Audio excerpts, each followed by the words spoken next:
Hartlik welkom hier by Keerpunt. Die onderwerp waaroor ons wil praat sluit so bietjie aan by die vorige ene wat ons gepraat het oor om naby die Here te kom en naby die Here te bly. Hierdie boodskap gaan oor die belangrikheid wat die Bybel sê vir ons as kinders van die Here is dit om te groei en volwasse te word. Ons hoor baie die boodskap van bekering, of hoor ons dit nie meer so baie nie. Dit is vir ons belangrik om te weet, ergens moet ek 'n keuse maak om my rug op die wêreld te keer en my na God toe te keer, om tot bekering te kom. Om 'n keuse te maak teen die sonde en 'n keuse te maak vir Jesus. Om hom te volg, hom te gehoorsaam en die wêreld te ignoreer. Maar ongelukkig in baie plekke is dit die laaste ernstige woord wat na mense toe kom. Wat van na bekering? Die Bybel het baie daaroor te sê. Dis die hele boodskap van disippelskap. As jy gekies het om Jesus te volg, nou moet jy volhard in hierdie keuse.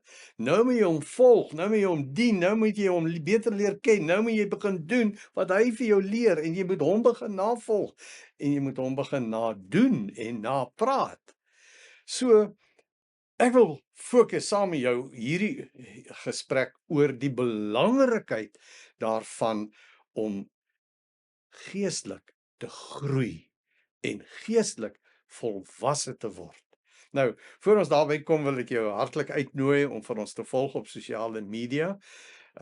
Jy kan by Dirkie van der Spy bediening vir ons volg op Instagram en op Facebook en X.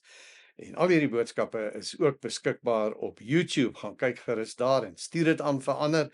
En as ons vir jou net kan sê baie dankie, dan wil ons vir jou sê, laat weet vir ons die boodskap se impak, die plek waar jy luister, wat in jou lewe aangaan. Ons wil so graag bietjie nader aan jou kom. So die skerm gee nou vir jou 'n nommer wat jy ons kan WhatsApp en 'n bietjie met ons praat. Ons nommer is 079 195 1586. Nou, ek weet dat ons kry donasies van mense wat ons nooit kan dankie sê nie. Ons weet nie van waar dit kom nie. Baie kom anoniem. Ons wens so jy wil maar jou naam bysit dat ons vir jou kan bid en vir jou ook kan dankie sê. Ek weet julle gee vir die Here en dankie dat julle gehoorsaam is sodat hierdie programme kan aangaan. Dis vir ons elke keer so belewenis om te sien ons kom aan die einde van 'n maand. Ons het aanvanklik nog nie al die geld wat ons nodig het om die kostes te betaal vir die uitsendings nie, en dan as ons moet oorbetaal aan TBN, dan is die geld daar. Ons dank die Here vir julle gehoorsaamheid en eer die Here ook vir julle liefde vir hom en vir die uitdra van die koninkryk en vir sy bediening, want hierdie is God se bediening. Ons maak niks geld hieruit vir onsself nie. Dit gaan nie oor ons nie. Dit gaan net daaroor dat ons begeerte is om mense te ontmoet daar waar jy ook al is, en dat die Here jou daar sal aanraak. En dis ook ons gebed vir hierdie geleentheid. En dat jy na hierdie ontmoeting met die Here nader aan hom sal kom, geestelik gaan begin groei, nuwe dinge in jou geestelike lewe gaan ervaar, gaan beleef hoe die Here net nuwe dinge kom doen in jou lewe en hoe hy vir jou 'n groter werklikheid word en jou verhouding met die Here baie meer intiem gaan wees en jy geestelik gaan groei. Dis God se begeerte, want daarom dit gaan nie van self kom nie. Dit moet ons ook verstaan, hè. Ons weet van self, dis ons ou natuur. Dis ons selfsugtigheid. Dis ons verskoning. Dis ons traagheid. Wat is traagheid wat die Bybel teen waarsku? Dit is as ek ek sien nou lus nie. Ek weet nie of ek moet nie. Ek voel nou nie en dit en dat. Verskonings. So traagheid. Ons het daarom 'n opdrag nodig om vir ons uit ons verskonings te fokus en te stuur in God se rigting binne sy wil. Nou, kom ek lees saam met jou wat staan daar in Hebreërs 5. Gaan van vers 11 tot so hoofstuk 6 vers 1 lees en jy kan gerus bietjie die res van daardie gedeelte ook lees in hoofstuk 6. Want die Hebreërbrief praat met ons baie duidelik oor die belangrikheid van geestelike groei, want dit is so dat daar baie in die skrif is oor groei. En ons praat min daaroor, maar die Bybel wil in hierdie oomblik baie duidelik met jou praat en vir jou vra, groei jy geestelik? Kom ek lees vir ons hier, Hebreërs 5 vers 11. In verband met hiermee het ons baie te sê wat moeilik is om aan julle te verduidelik, aangesien julle so traag is om te leer. Hoewel julle teen hierdie tyd self reeds onderrig behoort te gee, het julle weer nodig dat iemand julle in die grondwaarhede van die woord van God moet onderrig. 'n Mens moet julle met melk voed en nie met vaste kos nie. Iemand wat nog van melk lewe, kan nie saampraat oor wat reg of verkeerd is nie. Want hy's nog 'n kind. Vaste kos is vir groot mense. Vir mense wat oor insig beskik en wat deur ervaring geoefen is om tussen goed en kwaad te onderskei. Laat ons nie stil staan by die eerste dinge wat aangaande Christus verkondig word nie, maar verder gaan na die volle inhoud van die boodskap.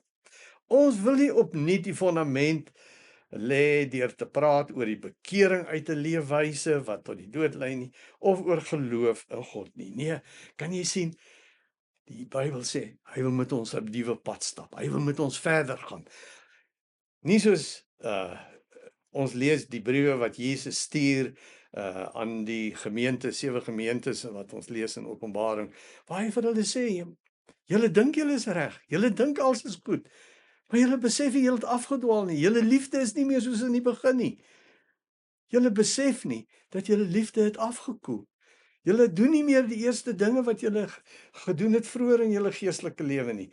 En dat hy hulle ook waarsku en vir hulle sê, julle raak nou selftevrede en sê, maar ons het nie dit nodig nie, en ons het geld, en ons het goed, en ons het al hierdie wonderlike dinge rondom gesondheid en wat, ons het die Here nie nodig nie. Julle besef nie dat dit julle is wat geestelik arm, in krisis, in nood is, voor God in die moeilikheid is. Julle is beklaanswaardig. Julle is blind. Julle sien nie raak hoe dat julle geestelik gestagneer het nie. Daarom, wat sê hierdie gedeelte? Hierdie gedeelte praat oor 'n opdrag. Moenie stil staan nie, is 'n opdrag. Moenie geestelik gaan breek en stil staan in jou geestelike lewe nie. Laat ons groei, is 'n opdrag. Laat ons nie babas bly nie, is 'n opdrag. Laat ons volwasse word, is 'n opdrag. Laat ons nie meer melk net drink nie, maar vaste kos eet. Laat ons soos groot mense begin volwasse word. Dis opdragte. Want van nature gaan jy lui en vol verskonings wees en traag wees. Maar nou kom die opdrag om te sê, kom, moenie traag wees nie. Moenie stil staan nie. Kom ons gaan vorentoe. Kom ons groei. Ons wil nie langer net bly hier by die baba dingetjies nie, want ons moet volwasse word. Kan jy sien daai beeld wat hy gebruik? 'n Baba wat pas gebore is, wil alles net ontvang. Hy skree vir melk, hy skree vir 'n doek, hy skree vir aandag en hy ontvang net. 'n Volwassene is die ene wat rondhardloop en bring en dien en skoonmaak en voed en versorg.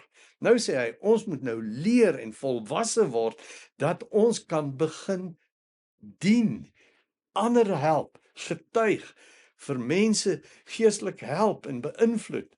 Ons moenie net babietjies bly wat wil ontvang nie. Wat het jy in die afgelope tyd vir ander mense gedoen? Waar het jy die lewende water laat loop, die Gees se werking soos 'n fontein uit jou binneste gevloei om ander mense te seën? Is dit jou instelling? Of wil jy maar net nog soos 'n babietjie en daar in die wiegie lê en skree en ontvang en aandag kry? Jy kan nog nie loop nie. Jy het nog nie opgestaan en begin dien en begin uitreik na mense nie. Jy het nog nie begin praat nie. Jy's 'n babietjie wat nog nie kan praat nie. Jy maak geluitjies miskien. Mense verstaan dit nie. Jy het nog nie begin praat oor Jesus, oor die vergifnis van sonde, oor die evangelie. Jy's nog nie 'n groot mens wat vaste kos kan eet nie. Lekker braaivleis. Jy sien dit En jy hoor daarvan, maar jy ken dit nie, jy het dit nog nie geëet nie, want jy is by melkkossies, by yoghurt. Jy's nog by hierdie titi bottel fase in jou geestelike lewe. Nee, kom die Here sê, ek het baie meer wat ek vir jou wil gee, kom saam. Jy sien as die Bybel hierdie beeld gebruik van 'n saadjie wat val, 'n mosterdsaadjie, klein saadjie wat in die grond val en dan groei en dan word hy 'n groot boom. Daar kom groei, daar kom volwassenheid. Daar kom 'n boom waarin die voëls nou kan neste maak en waar jy in die skaduwee kan kom sit van hierdie boom. Jy kan onder hierdie boom se skadu kan jy nou ontspan en rustig wees. Ja, die Here wil vir jou gebruik om ander mense te seën. Hy wil hê jy moet groei, hierdie saadjie soos die koringaars se saad wat val in die grond.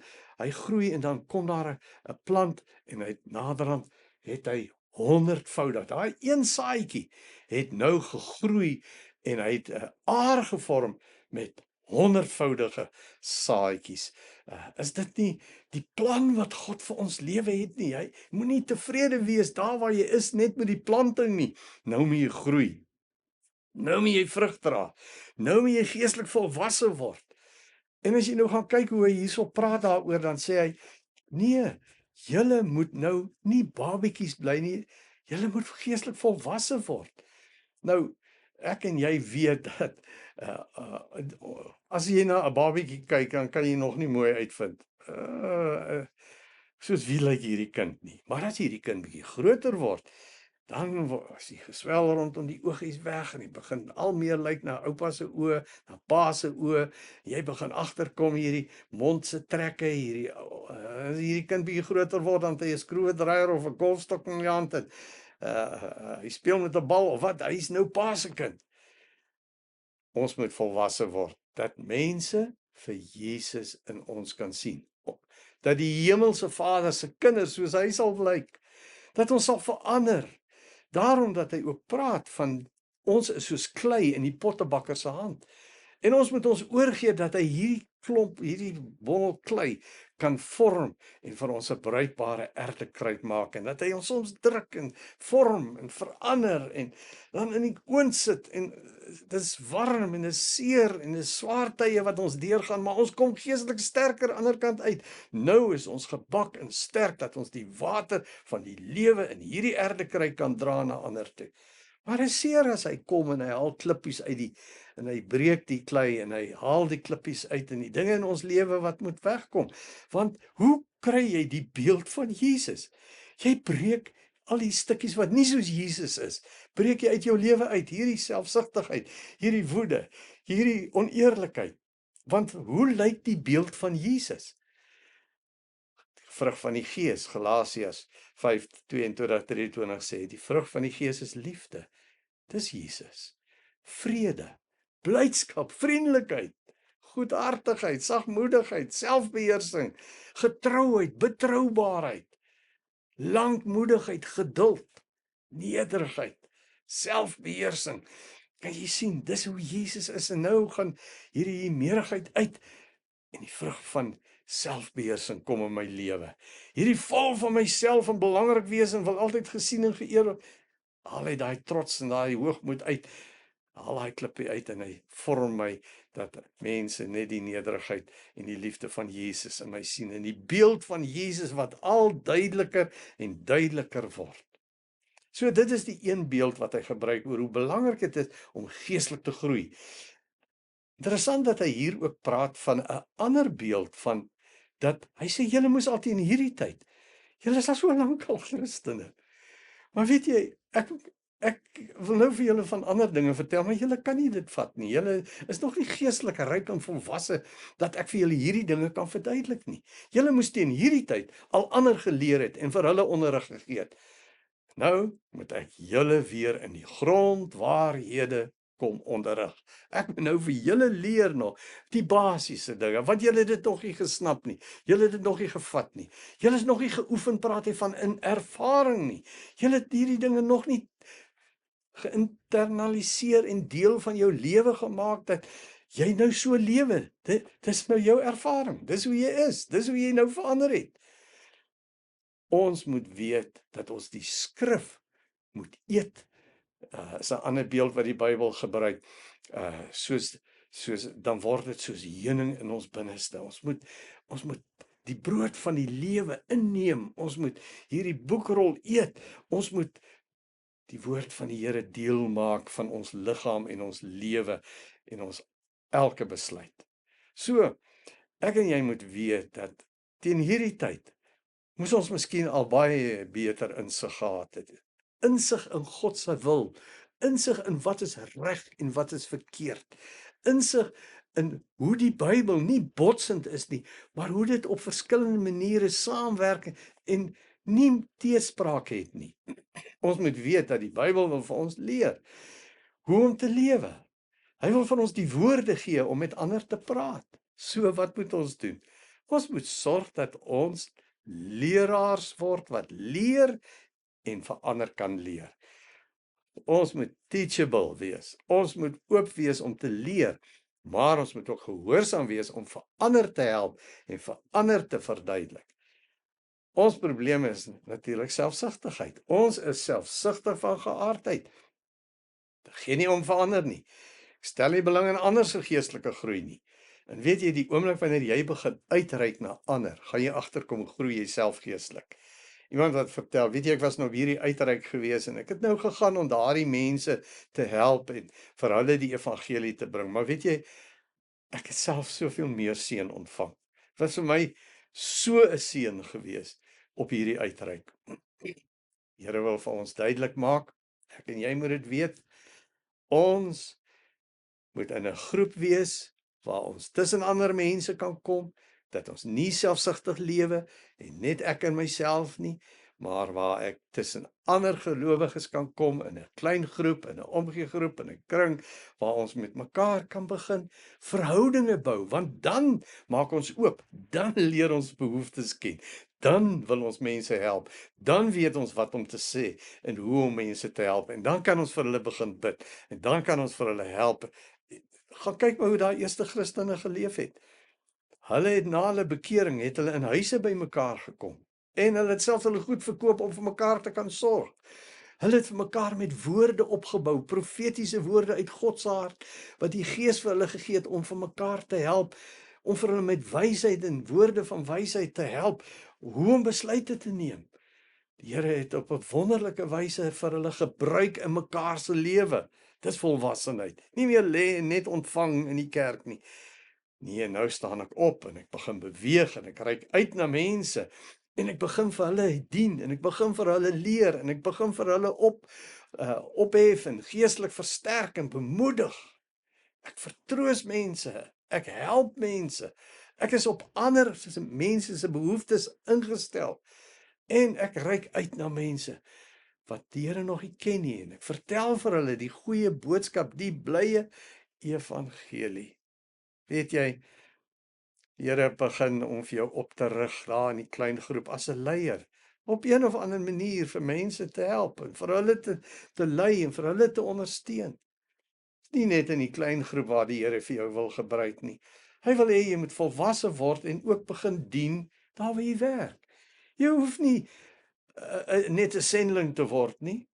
Jy kan by jou werk, wat dit ook al is dit met wat sy goed wat jy werk, kan hy vir jou gebruik, want daar's mense en hulle het verhoudinge en jy kan verhoudinge met hulle vestig en op daai manier kan jy begin om 'n invloed in hulle lewe te hê en kan jy vra dat die water van die lewe soos 'n fontein begin oorloop na hulle, dat die Gees deur jou werk, dat jy geestelik volwasse word om vir ander mense te dien en te help en leiding te neem. Moenie wegskram nie.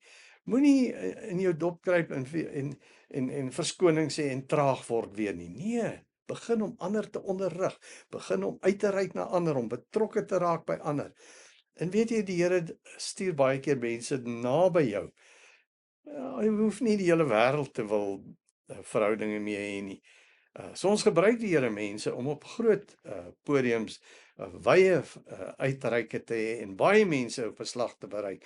Maar selfs Jesus, as jy na sy lewe kyk, hy het gepreek en hy het mense geleer en daar was duisende mense gewees wat hy bereik het. maar hy het die meeste van sy tyd vir sy disippels gegee. Daardie 12, in hulle lewe het hy ingebou. Vir hulle het hy geleer hoe om te bid, hoe om moeilike situasies te hanteer, hoe om met vyandige mense en giftige gesprekke en mense wat jou vals beskuldig, hoe moet jy hierdie situasies hanteer? Sy disippels het saam met hom gelewe en hy het intens in hulle lewe ingebou. Dan was daar 3 van hulle gewees, Petrus en Johannes, Jakobus. Hulle 3 het hy nog meer aandag gegee as aan die ander. Vir hulle het hy saamgevat na die berg van verheerliking. Vir hulle het hy daar in Getsemane in die gebedsstryd het hy hulle alleen geneem. Daar is sekere dinge wat hy in hierdie verhouding meer intens vir hulle geleer het. So, wie is jy 'n mentor voor, kan ek amper vra? In wie se lewe bou jy in? Het jy iemand vir wie jy gereeld bid, na wie jy uitreik, oor wie jy meer bekommerd is en in wie se lewe jy meer tyd spandeer en inbou? Paulus het ook sulke mense gehad. Ons lees dat as hy op sendingreise gegaan het, het hy mense saamgevat. Hy het vir Barnabas saamgevat, hy het by geleentheid vir Markus saamgevat, hy het vir Silas en vir Lukas saamgevat. So, ons sien dat in hierdie mees intense saam stap, saam werk, saam bedien, het Paulus mense by hom gehad. En as jy nou gaan lees bietjie oor hoe hy vir Timoteus 'n mentor was, iemand wat by hom was en vir hom geleer het en gehelp het om nie hierdie skaam, skugter, teruggetrokke, bang mens te wees nie, maar op te staan en vir die Here te begin werk en 'n getuie vir hom te wees en 'n groot invloed in mense se lewens te hê. Soos vir Timoteus lees ons ook was hy 'n baie wonderlike getuie en 'n mentor vir Epafras gewees. Hy het ook in Epafras se lewe het hy ingebou en ons sien die wonderlike dinge wat gebeur het, soos wat Paulus intens betrokke geraak het by individue wat oor sy pad gekom het en op hulle gefokus het en hulle geestelik onderrig en versterk en bemoedig en gehelp het en vir hulle gebid het. Gaan kyk maar bietjie, as hy so terugkom van 'n sendingreis, dan praat hy, stuur groete vir die, stuur groete vir daai, en ek was daar by julle met daai persoon in kontak, en ek by die ene gebly, en daai het mee saam geëet, en vir hierdie ene, sê vir hulle groete, dra my beste wense aan hulle oor. Gaan kyk maar bietjie hoe hy aan die einde van sy briewe, hoe hy elke keer verskillende mense groet en na hulle uitreik. Nou, kom ek vra vir jou, wat dink jy is die Here se plan? Ja, jy duidelikheid nou. Hy wil hê jy moet groei. Hy wil hê jy moet vrug dra. Maar weet jy wat? Hy wil hê jy moet nog meer vrug dra as jy besig is om vrug te dra. Dit is interessant dat Jesus hierdie gelykenis vertel van die wingerd en dat hy vertel dat dit is 'n boer se hart. Hy gaan jou snoei en hy gaan vir jou sorg en hy gaan dinge in jou lewe bring, maklik of swaar, maar hy gaan maak dat jy geestelik meer vrug dra. Dis God se plan. Nou, kom ek lees net vir jou wat staan in Johannes 15, hier vanaf die eerste vers. Ek is die ware wynstok en my Vader is die boer, en elke loot aan my wat nie vrugte dra nie, sny hy af, maar elkeen wat vrugte dra, snoei hy reg, sodat dit nog meer vrugte kan dra. Julle is alreeds reg gesnoei deur die woorde wat ek vir julle gesê het. Julle moet in my bly en ek in julle. 'n Loot kan nie uit sy eie vrugte dra nie as hy nie aan die wingerdstok bly nie, en so julle ook nie as julle nie in my bly nie. Ek is die wingerdstok, julle die lote. Wie in my bly en ek in hom, dra baie vrugte, want sonder my kan julle niks doen nie. Dis Jesus se hart. Hy wil hê jy moet groei, want hy wil hê jy moet vrug dra, en hy wil hê jy moet nog meer vrug dra. En daarom sê hy, gaan hy snoei aan jou lewe. En snoei is nooit lekker en nooit maklik nie, want dis hierdie ou natuur wat moet uitgesny word, en hierdie ou manier van doen, en hierdie selfsugtige geaardheid, hy moet dit maar uitknip. Want hy wil hê In die plek van hierdie waterlote wat niks vrug dra, net vertoon, wil hy uitsny sodat daar vrug kan kom. En sy begeerte is meer vrug. So wat is die volgende stap wat die Here van jou kom vra? Jy moet daai stap gehoorsaam. Dis amper soos trappe wat 'n mens klim, nader aan die Here. As jy hierdie trappie sê, ek steek hier vas, want ek gaan nie verskoning vra nie. Ek gaan nie eers sê ek is jammer nie. Ek gaan nie dit, ek gaan nie dat. Of nee, ek hou nie daarvan van 'n klein groep nie. Ek gaan nie inskakel nie. Ek gaan nie nou dit vir iemand gee nie. Ek gaan nie hierdie geld en hierdie opoffering en hierdie donasie of hierdie bydra. Ek gaan nie. Dan staan die Here stil met jou geestelik. Hy kan nie jou beweeg voor jy nie die gehoorsaam was en die volgende tree gegee het nie. Wil jy nie vir die Here sê, hier is ek, Here, ek wil groei, ek wil meer vrug dra, ek wil vorder op die trappe, nader aan U. Kom ons bid. Here Jesus, baie dankie dat ons weet dat dit eintlik U is wat vir ons baie groter en wonderliker dinge het, wat U vir ons wil gee en wil laat ervaar en laat beleef in ons geestelike lewe. Ons wil nie traag wees meer nie. Here, ek wil U gehoorsaam. Ek wil nie stil staan in my geestelike lewe nie. Ek wil groei, ek wil vrug dra. Ek wil meer vrug dra. Kom Heilige Gees, kom vat die volle beheer van my lewe en maak my gehoorsaam om die volgende tree te gee wat U nou van my vra. Ek bid dit in Jesus naam. Amen.